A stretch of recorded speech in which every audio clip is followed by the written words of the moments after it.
আসসালামু আলাইকুম।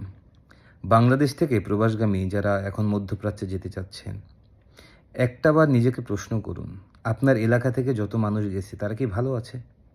তারা কি অনেক ভালো অবস্থায় আছে? তারা কি টাকা কামাতে পারছে? তারা কি ইকামা পাচ্ছে? তারা কি বৈধ হচ্ছে? এই জিনিসগুলো একটু প্রশ্ন করুন। চোখ কান বন্ধ রেখে বিদেশ যেয়েন না। কে আপনাকে বিদেশ পাঠাচ্ছে? তাকে নিয়ে একটু প্রশ্ন করুন।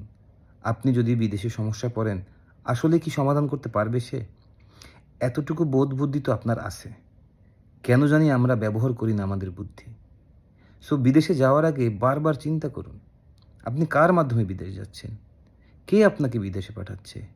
আসলেই কি ওই জায়গায় যাওয়ার পরে যত সমস্যা হতে পারে এবং যে সমস্যা অলরেডি চলছে, সোশ্যাল মিডিয়া থেকে শুরু করে ইউটিউবে থেকে শুরু করে গেলে দেখা যায় মানুষের কি পরিমাণ কান্না।